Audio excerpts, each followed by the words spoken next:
2023 में अब सिर्फ 2 दिन बाकी हैं। जी हाँ, 2 ट्रेडिंग दिन बाकी हैं, वैसे तो खैर 4 दिन बाकी हैं, लेकिन 2023 मार्केट्स के लिए बहुत शानदार साल रहा है।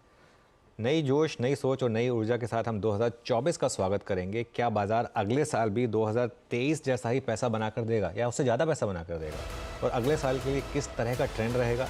किस सेक्टर में सबसे ज़्यादा रिटर्न मिलेगा? इन सवालों का जवाब देने के लिए हमारे साथ जुड़े हैं मैराथन ट्रेंड्स पीएमएस के सीईओ अतुल सूरी। करीब 3 दशक का अनुभव रखने वाले अतुल सूरी टेक्निकल्स और फंडामेंटल्स में तालमेल बिठाने में माहिर माने जाते हैं और एक लॉन्ग टर्म ट्रेंड काफ़ी बारीकी से समझते हैं। तो उनसे जानते हैं आज मार्केट कैसा लग रहा है।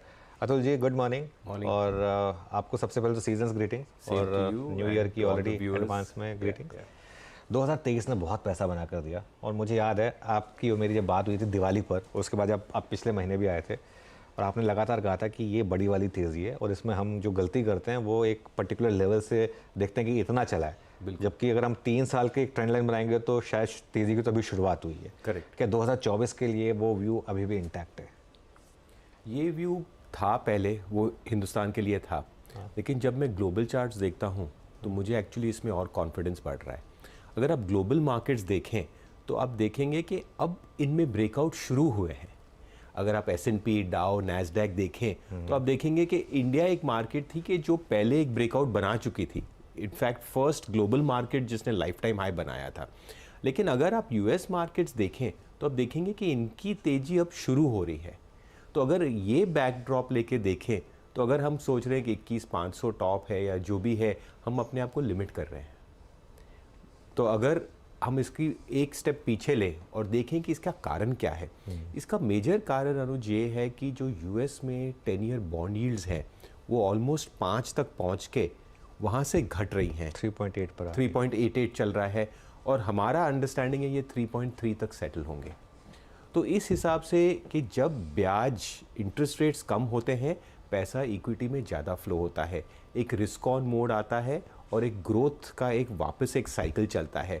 तो इस बैकड्रॉप में मुझे लग रहा है कि ये जो US मार्केट्स हैं, यहाँ दूसरी ग्लोबल मार्केट्स हैं, ये अब ब्रेकआउट शुरू कर रहे हैं, वहाँ पे तेज़ी शुरू हो रही है। तो मेरा अनुमान है कि ये आते साल में 18 से 20% जो है US जो मेजर इंडाइसेस है वहाँ से अपसाइड है। अगर ये बैकग्राउंड रखा जाए तो हमें नहीं लगता कि इंडिया में ऐसा कुछ मेजर कुछ नेगेटिव है कि ये ऐसा नहीं पार्टिसिपेट कर पाएंगी। तो मुझे लग रहा है कि जो पिछला साल था वो था डोमेस्टिक फ्लोज, डोमेस्टिक सेक्टर्स और डोमेस्टिक ग्रोथ। आई थिंक 2024 होगा वेरी लार्ज FII फ्लोज और ग्लोबल मार्केट्स की लीडरशिप होगी। तो उसमें ये बात है कि इंडिया आउट परफॉर्म करेगी, अंडर परफॉर्म करेगी, पहले ही हमने डिस्काउंट करा है, ये सब इश्यूज जो है हम साल में उसको नेगोशिएट करेंगे। बट माई अंडरस्टैंडिंग और मेरी समझ है कि ग्लोबल इक्विटी बुल मार्केट अब शुरू हो रहा है। ग्लोबल इक्विटी बुल मार्केट अब शुरू हो रहा है, तो एक काम करते हैं फिर। तो इस ग्लोबल इक्विटी बुल मार्केट में एक तो आपके डाउ और नैस्डैक पर क्या टारगेट्स हैं और यहाँ पर निफ्टी और बैंक निफ्टी पर क्या टारगेट्स हैं? तो अगर आप देखेंगे US में 3 बड़े लार्ज इंडाइसेस हैं, डाउ है, नैस्डैक और S&P 500 है। तो पहली चीज़ मेरी ये ऑब्जर्वेशन रही है कि इस टाइम इनमें से जो first breakout to lifetime high है वो है डाउ जोन्स इंडस्ट्रियल एवरेज, ना कि नैस्डैक जहाँ पे सबसे ज़्यादा मोमेंटम है। नैस्डैक अब भी 7 से 8% लाइफ टाइम हाई से है, S&P शायद 1% लाइफ टाइम हाई पे है। तो जो भी स्टॉक, जो भी मार्केट पहले ब्रेकआउट होता है वहाँ पे लीडरशिप क्वालिटी होती है। तो ये मैंने बहुत साल बाद देखा है कि जो इंडस्ट्रियल्स है वो लीडरशिप कर रहे हैं। तो इससे हमें एक सेंस आता है कि कौन सा सेक्टर, एक तो मार्केट की बात हो गई जहां मैंने कहा 18 से 20% अपसाइड दिख रहा है, बट उसके अंदर भी अगर आप देखें तो मुझे लग रहा है कि जो इंडस्ट्रियल्स है, इंडस्ट्रियल सेक्टर है, इंडस्ट्रियल स्टॉक्स है, वहां पे लीडरशिप आएगी। और ये इंडिया पॉइंट ऑफ व्यू से भी इम्पॉर्टेंट है, इकोनॉमी से रिलेटेड है इसके लिए। बिल्कुल बिल्कुल। जो इंडिया में जो जैसे हम बात कर रहे हैं, काफी देर से बात कर रहे हैं, कैपिटल गुड्स, इंफ्रा, ये सब की बात कर रहे हैं। और दूसरी बात इनमें ये इंटरेस्टिंग फैक्टर है कि ये 10-10 साल चले नहीं थे। बिल्कुल।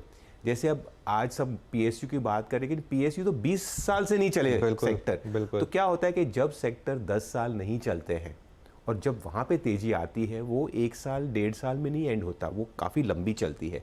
अगर आप देखिए, हम कैप गुड्स इंजीनियरिंग की बात कर रहे हैं तो एक्चुअली लार्ज कैप में सिर्फ एक ही है, L&T। उसके छोड़ के आप देखेंगे कि अगर हमें मुझे कैप गुड्स, इंजीनियरिंग, इंफ्रा में लेना है तो मुझे मिड कैप में जाना ही पड़ेगा। तो ये एक जो मिड कैप स्मॉल कैप की रैली की भी बात कर रहे हैं, क्योंकि जो सेक्टर चल गए हैं, खासकर प्राइवेट बैंक्स और आईटी पिछले डिकेड के बेस्ट परफॉर्मर थे, आज इन्होंने जाके टॉप स्लॉट ले लिया है निफ्टी में, ऑलमोस्ट 50% वेटेज इन्होंने घेर लिया है। बिल्कुल। अब अगर ये आराम करेंगे तो इस हिसाब से जो तेजी होगी वो स्मॉल और मिड कैप में होगी। जो लोग देख के लग रहा है सबको कि बहुत बबल है, मुझे नहीं लगता ये बबल है, ये और भी आगे जा सकता है। तो आपका ये कहना है, और आपने, मुझे याद है ये पिछले जब बार आप आए थे तो मैंने कहा था कि इस साल तो मिड कैप 40% चला है, निफ्टी सिर्फ 5 या 6% चला है, तब उतना ही था, अब तो खैर ज़्यादा हो गया है। तो आपने कहा था क्योंकि हम इस साल का मूव देख रहे हैं, 3 साल का नहीं देख रहे हैं। करेक्ट। और अभी तो जो बहुत बड़ी बेयर मार्केट आई थी मिड और स्मॉल कैप में, उसकी भरपाई करी है। करेक्ट। तो यहाँ से अगले 3 से 4 साल में मिड कैप और स्मॉल कैप में आपको लग रहा है इंडेक्स लेवल भी 15-16% की कंपाउंडिंग हो सकती है? हो सकती है, बिकॉज देखिए हमने जो स्टडी की है मार्केट्स में, हम साइकिल्स पर देखते हैं, जब भी तेजी होती है बाजार में स्मॉल और मिड कैप आउट परफॉर्म होंगे, और जब मार्केट करेक्ट होगा तो ये ज़्यादा घटते हैं। तो अगर हमें मार्केट में अपसाइड पोटेंशियल लग रहा है तो इस हिसाब से स्मॉल और मिड कैप का आउट परफॉर्मेंस जाहिर है। क्वेश्चन है कि शायद थोड़ा बढ़ गए हैं, शायद थोड़ा साइडवेज चले जाएं, शायद छोटा करेक्शन, वो तो छोटे 1 हफ्ते 10 महीने की बात नहीं हो रही है, ये एक लार्जर ट्रेंड की बात हो रही है। तो बहुत से लोगों को लग रहा है कि यहाँ पे बबल हो गया है, मुझे नहीं लगता है यहाँ पे बबल आ रहा है। एक तो इनमें अर्निंग्स आ रही हैं, दूसरी बात यह है कि इनके पास 18, 19, 20 बहुत ख़राब टाइम था, ये तो अब उसका जो है कैचअप कर रहे हैं, और अभी भी फ्रॉथ होने को टाइम है।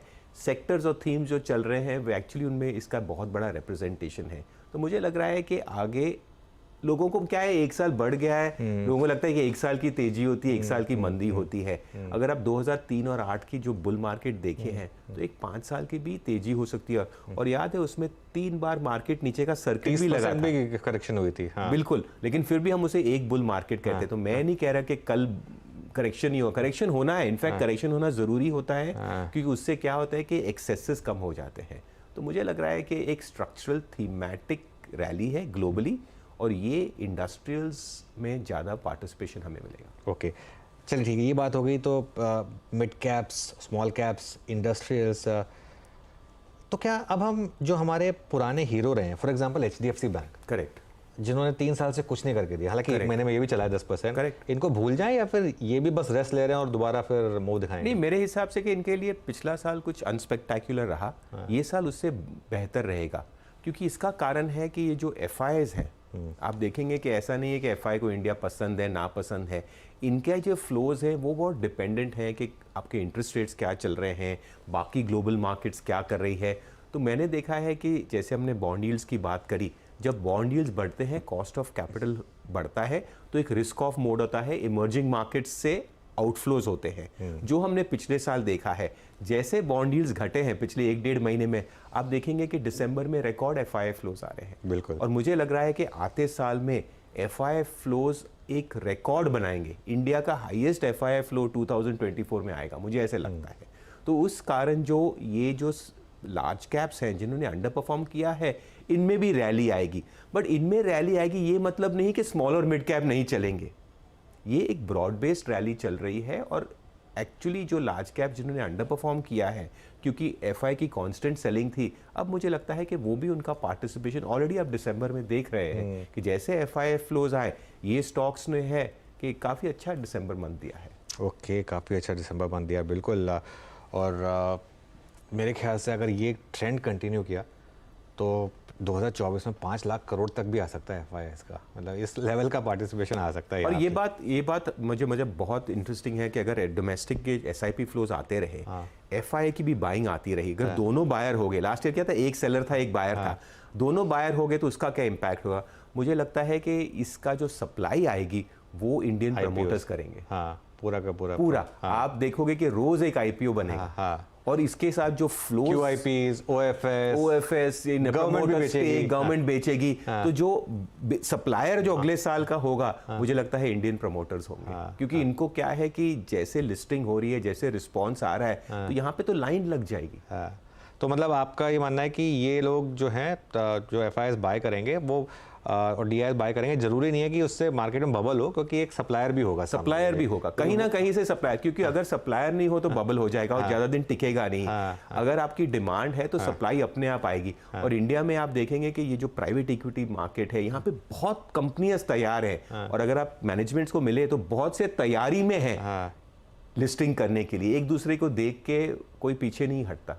ओके, बिल्कुल शानदार मोमेंटम रहा है खैर यहाँ पर मार्केट में। अच्छा, फिर एक दो और सेक्टर्स की बात करते हैं। खैर हमने इंडस्ट्रियल्स की बात कर ली, लेकिन एक मैं अलग से स्पेस पे कर रहा हूँ, सीमेंट में आज शानदार तेज़ी है और लगातार रही है। बिल्कुल। और सिर्फ एक वो अंबुजा एसीसी को छोड़ दें, वो अदानी फैक्टर की वजह से, तो सब स्टॉक्स में 50 से 60% क्वाइटली गेंस दिए हैं। ऐसा नहीं कि एक ही दिन में 10% चल गए, लेकिन क्वाइटली ये कंटिन्यू करेगा। और अगेन ये पूरा का पूरा इकोनॉमी का ये बिल्कुल ये इकोनॉमी का फैक्टर है। जैसे आप देखेंगे सबसे वैसा ही एक और सेक्टर की बात करूं जो एक 2008 के बाद जो मतलब डॉग सेक्टर रहा है, वो है रियल एस्टेट। एक्चुअली 2023 का परसेंटेज वाइज मेरे ख्याल से, मैंने उसके आंकड़े नहीं देखे, but as a percentage highest sectorial gain शायद रियल एस्टेट में होगा। तो इस हिसाब से क्या होता है कि ये सब सेक्टर्स जो हैं ये चलते हैं, ये शायद इतने ग्लैमरस या लाइमलाइट में नहीं आते, बट आप देखेंगे इनके बारे में 6 महीने साल बाद सब बात होगी। बट घूम फिर के जो थीम है वो थीम है इंडस्ट्रियल्स, वो थीम है इंफ्रा, वो थीम है इंजीनियरिंग, और ये सब जो रिलेटेड प्लेज हैं which is domestic facing economy, जो डोमेस्टिक तेजी है, इंडस्ट्रियल है। आप देख लीजिए, आप आज न्यू ईयर चल रहा है, अब बाहर देखिए पूरे देश में ट्रैफिक जैम है, इतना कंजम्पशन चल रहा है, भले मनाली हो, भले गोवा हो, भले बैंड्रा हो, सब जगह 1.5, 2, 5, 7 घंटे का, बॉम्बे पूना भी देख लिया 8-8 घंटे लग रहे हैं। तो इस हिसाब से क्या दिख रहा है कि मुझे लग रहा है कि लोग बाहर आ रहे हैं, एक ऑप्टिमिज्म बहुत है, और उस हिसाब से ये बूम इकोनॉमी में ट्रांसलेट होगा ही होगा। बिल्कुल ट्रांसलेट होगा। कोई ऐसी स्पेस जहां पर आप थोड़े से नर्वस हैं, आपको लग रहा है कि अब थोड़ा अवॉइड करना चाहिए? मुझे नर्वस हिसाब से नहीं है कि मार्केट लाइफ टाइम में तो सब चलता है, बट इन टाइम्स में जो डिफेंसिव सेक्टर्स होते हैं उनकी अंडर परफॉर्मेंस आती है। ऐसा नहीं पैसा नहीं बनेगा, बट एफएमसीजी है, फार्मा है, आप ट्रेडिशनली देखेंगे कि जब ये इंडस्ट्रियल्स का बुल मार्केट होता है तो ये एक डिफेंसिव सेक्टर्स होते हैं, तो इनमें क्या होता है, रिलेटिवली अंडर परफॉर्मेंस आती है। मैं नहीं कहता ये खराब है, बहुत अच्छे सेक्टर है, मंदी में तो बहुत काम आते हैं, बट फिलहाल जब फुल ब्लोन तेजी होती है तो लोगों को एक बहुत रिस्क ऑन मोड होता है, ये थोड़े रिस्क ऑफ मोड में होते हैं, तो इनमें थोड़ी एक रिलेटिव अंडर परफॉर्मेंस आती है। ओके अच्छा, एक दो चीज़ें और मुझे डिस्कस करनी थी आपसे, क्योंकि आप ग्लोबल फैक्टर्स को इतनी बारीकी से पढ़ते हैं और समझते हैं। इन सब का दो चीज़ों पर क्या इम्पैक्ट होगा, एक तो क्रूड प्राइसेस पर और एक बाकी की कमोडिटीज़ पर, क्योंकि हम अभी भी एक कमोडिटी कंज्यूमिंग नेशन है। करेक्ट।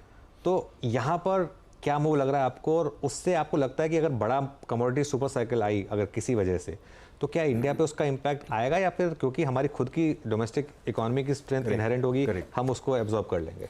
इन्फ्लेशन के दो हिस्से होते हैं, एक तो होता है कमोडिटीज जिसके बारे में बात कर रहे हैं, बट मुझे लगता है कि ग्लोबल ग्रोथ भी रहेगी, लेकिन कमोडिटीज़ ऐसा नहीं है कि बहुत बढ़ जाएंगे। क्रूड केस इन पॉइंट, अगर आप क्रूड भी देखें तो मुझे लगता है कि क्रूड कहता है उसे नीचे जाना है, बट कभी क्या है, ओपेक प्लस का कार्टलाइजेशन आ जाता है, अभी ये जो सब ड्रोन स्ट्राइक्स आ रहे हैं, तो इनके क्या होता है कि जियोपॉलिटिकल जो इश्यूज हैं उनके कारण ये बीच बीच में स्पाइक होता है। क्रूड 70 था, वापस 80 हो गया है ब्रेंट। तो इस हिसाब से ये जियोपॉलिटिक्स हर समय तो बॉयल पे नहीं रह सकते, बट आप देखेंगे कि जब ये क्लीन आउट हो जाते हैं, crude tends to get lower. तो मुझे लगता है कि कमोडिटीज़ ऐसा नहीं है, अच्छे रहेंगे, एलिवेटेड रहेंगे, अच्छी बात है, बट ऐसा नहीं है कि ये एकदम रन अवे होके ये एक इक्विटी मार्केट तेजी को ट्रिप कर पाए। दूसरा इशू जो मुझे वेस्टर्न मार्केट्स में लगता है वो है जॉब जो रिलेटेड है, जो ह्यूमन इन्फ्लेशन है। अगर आप देखेंगे तो इन कंट्रीज़ में इनके डेमोग्राफिक्स फेवर में नहीं है, प्लस अब क्या है, इमिग्रेशन भी हॉल्ट काफ़ी इन्होंने टाइट कर दी है, तो इस हिसाब से जो लेबर कॉस्ट है वहाँ पे वो एक एलिवेटेड रहेगी। तो वो एक्चुअली इंडिया के लिए अच्छा है, बिकॉज ये बहुत अच्छा आउटसोर्सिंग मोड हो जाता है।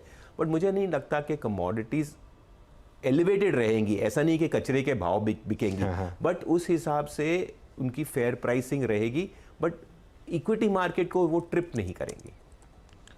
ओके, बिल्कुल इक्विटी मार्केट को ट्रिप नहीं करेंगी। और डॉलर लग रहा है डबल डिजिट में जाने की तैयारी कर रहा है, डॉलर इंडेक्स। डॉलर मेरे हिसाब से कि एक जो लेवल्स हैं वो शायद डबल डिजिट के थोड़ा ही ऊपर चले, और वो एक अच्छी बात है बिकॉज क्या होता है कि अगर जो डॉलर थोड़ा वीकिश या फ्लैटिश रहता है, ये जैसे मैंने बताया था रिस्क ऑन ट्रेड की बात होती है, ये एक रिस्क ऑन के लिए अच्छा होता है, इमर्जिंग मार्केट्स के लिए अच्छा होता है, और वो हिसाब से हम देख रहे हैं। सबसे इंटरेस्टिंग कमोडिटी चार्ट एक्चुअली दुनिया में देखा जाए तो गोल्ड का है।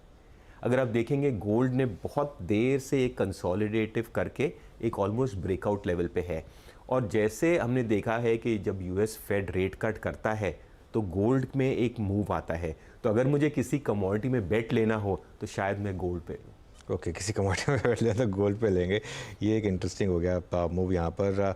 मैं एक चीज़ जो नोटिस कर रहा था कि पिछले 6 महीने में लोगों ने जो सबसे ज़्यादा पैसा बनाया है वो रिलेटिवली न्यू सेक्टर्स में, जैसे रेलवे। हमने कभी रेलवे एज ए थीम बात नहीं की, बिल्कुल। डिफेंस कभी एज ए थीम बात नहीं हुई थी, करेक्ट। इनमें बहुत पैसा बना है। तो 2 पार्ट सवाल, पहला तो इन 2 थीम्स में क्या करें, और दूसरा ऐसी कोई नई थीम निकल के आ रही है जिसको नेशनल स्टेज पे पकड़ा जा सकता है? मेरे हिसाब से कि ये 2 सेक्टर जो हैं, लोगों ने इनको ना जैसे कान पे हाथ रखे कि इसमें कभी करेंगे नहीं, क्योंकि पिछले 20 साल से ये स्टॉक लिस्टेड तो हैं बट इनमें पैसे कभी नहीं बने हैं। बट एक चीज़ आप देखोगे कि फंडामेंटली काफ़ी चेंज हुआ है, साइज़ ऑफ अपॉर्चुनिटी बड़ी है, बट जो गवर्नमेंट के कॉन्ट्रैक्ट्स हुए हैं, जो डोल आउट हुए हैं, दैट इज़ मैसिव। अब सिर्फ बात है एग्जीक्यूशन की। अब जैसे एग्जीक्यूशन का तो टाइम हमसे पता है, लेकिन अब जैसे डिफेंस कंपनीज हैं, इनके जो रिकॉर्ड ऑर्डर बुक्स हैं, अब इनकी एग्जीक्यूशन कैसे होती है वो तो हमें टाइम ही बताएगा, बट मार्केट इनको फैक्टर इन करी थी। नंबर 2, ये बहुत ही अंडर ओन्ड थे, एज आई सेड लोगों ने इनको छोड़ दिया था, भूल गए थे। तो इस हिसाब से क्या होता है कि जब ये सेक्टर्स या थीम चलते हैं, रेलवेज है, डिफेंस है, तो लोगों को इक्वल वेट करने में ही इनमें काफ़ी मूव आ जाती है।